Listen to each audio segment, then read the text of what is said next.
time display. You'll notice it says beta. And you'll notice a lot of people don't make timecode generator plugins and things like that for Final Cut because it's just kind of funky, flaky. I don't know what to put. It doesn't work the way you expect. It all works great in Motion, but then when you publish it to Final Cut Pro, it doesn't quite work the way you want. There's two caveats to get the time display to work. Now this is essentially a digital readout of whatever time is on the clock. The two caveats you have to work within are that your generator has to be 10 seconds long for this to work, and it has to be at the beginning of your timeline.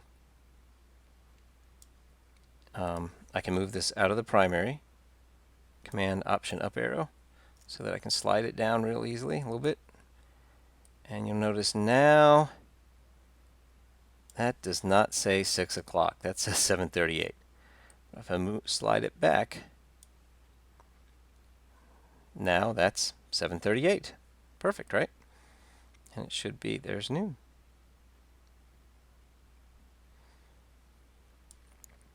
I think the problem with that is that it's basically a timecode reader sort of effect with parameters adjusted to where the hour hand is, and it all works really well, but it's based off a 10-second project in Motion. So when you bring it over into Final Cut, you could do two things. You can move this project, and I think it's somehow still linking to the Final Cut project. So when you've moved this, it's still kind of in its mind is thinking, well, 0 is way back here, you know, or yeah, see, it starts right at 1.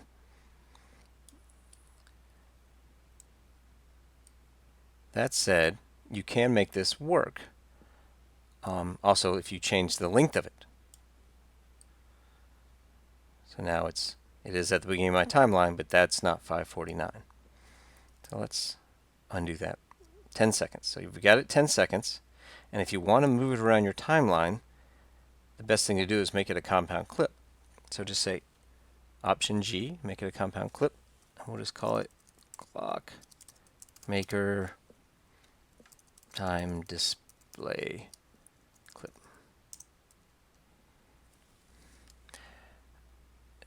Now, it's all working internally inside this compound clip, and within the compound clip, let's double click on it, go in there.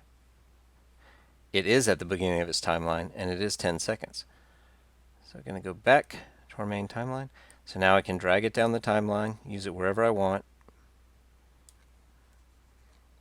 3 minutes, 3 o'clock, 3 o'clock. You know, depending on the speed that you have the hands going around is going to be how accurate you are.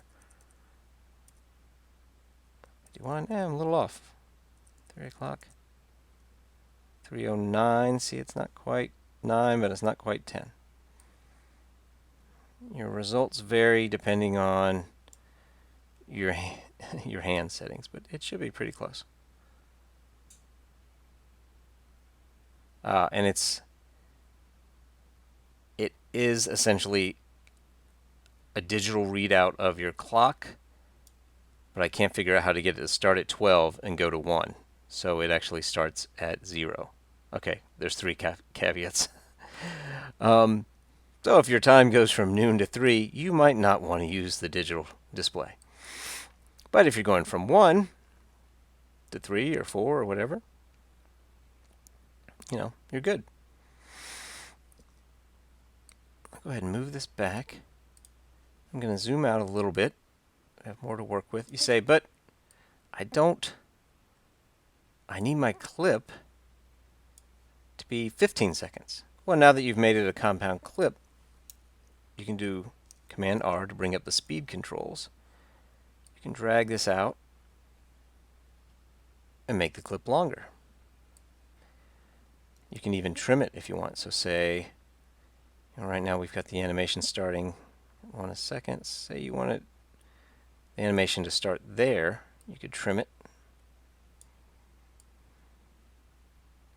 And say you want it to end at 8. You could trim this back. So you can mess with this all day long once you've made it a compound clip. Make it slower, quicker, and it will still read the correct time.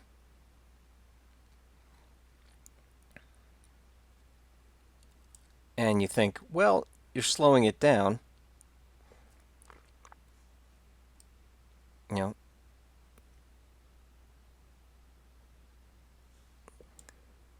And you think, well, you're slowing it down. It's going to, sure, you're slowing it down, but the hand is going to jump, jump, jump, jump, jump. But actually, Final Cut is smart enough that it's accessing the motion project and applying the speed effect to that. Any other knowledge of it is beyond my pay grade. But I'm just clicking frame by frame, going ahead. There are no missing frames. So it's doing what it should be able to do with that generator by itself without compounding. And I wouldn't call it a bug so much as just the way Final Cut works. But to get the time display to work, if you really need the time display, this is how you do it. Just make your clip 10 seconds, put it at the beginning of your timeline, and put it in a compound, and then you can move it around wherever you want. You can, control the position now with transform controls.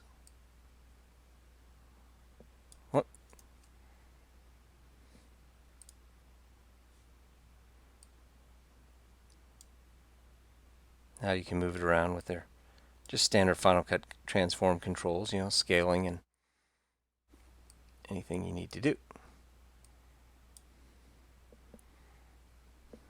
I'm going to undo that. Or you can double click on the compound, go in here, back to our original generator, and you can move it around in here. You just, or with the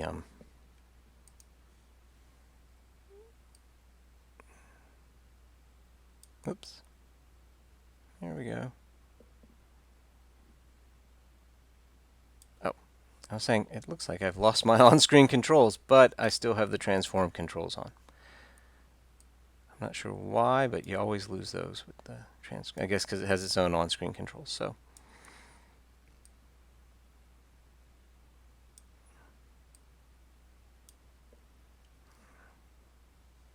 all right, so we can still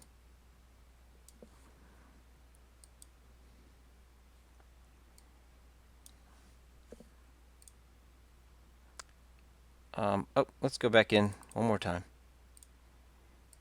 Wrap it up here with the time display controls. You can, of course, change the color to anything you want. Maybe you want you probably wouldn't have, technically you probably wouldn't have this highlight on because this is representing, an elapsed time, and this is representing, what time is shown on the face. So, I mean, it might just be a decorative addition. Of course, you could go in and it might make more sense to turn off the highlight.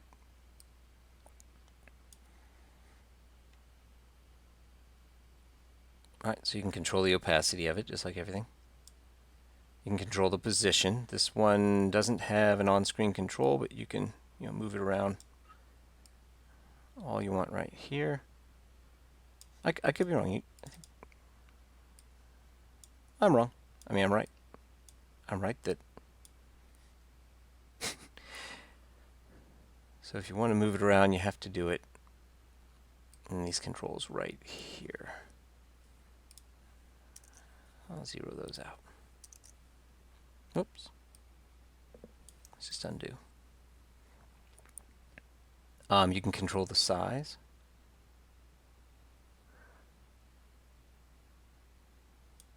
And that's really about it. So thanks for tuning in. If you have any questions, the best place to get in touch would be the contact page on the BretFX.com website. Thanks for listening. Have a great day.